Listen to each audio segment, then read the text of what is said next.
공부하는 시간이 많은데도 성적이 제대로 나오지 않는 학생들은 난독증을 의심해 볼 필요가 있습니다. 글자를 읽고 이해하는 데 어려움이 있는 난독증은 10명 중에 1명이 갖고 있을 만큼 의외로 흔한 증상이라고 합니다. 금교신 기자가 취재했습니다. 정상적인 학생이 책을 읽는 눈을 컴퓨터로 분석한 것입니다.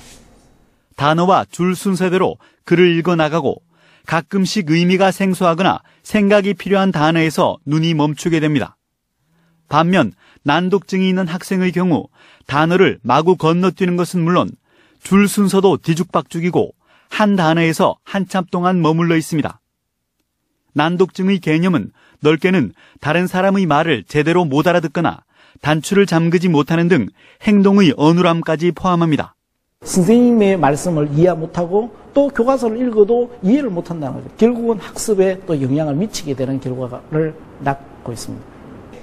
대구 수성구청이 최근 뇌연구소에 의뢰해 수성구 모 초등학생 361명을 대상으로 조사한 결과 조사 대상의 10%가 난독증을 갖고 있지만 학교나 학부모는 전혀 모르고 있었던 것으로 나타났습니다.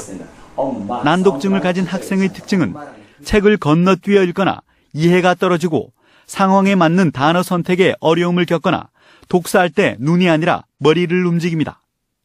다른 사람의 지시사항이나 숙제를 설명하지 못하고 말을 더듬거나 동작이 굼뜨고 운동 순서를 혼동하거나 균형을 못 잡고 자주 어딘가에 걸려 넘어지기도 합니다.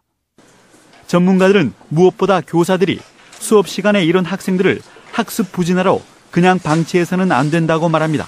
먼저 가장 중요한 거는 저는 선생님들이 이 친구들에 대한 이해가 필요하다고 생각합니다.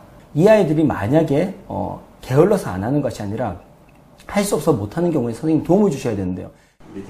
난독증은 병이 아니라 뇌의 신호체계와 관련된 문제이기 때문에 조기 발견과 충분한 훈련으로 개선될 수 있다고 전문가들은 조언하고 있습니다.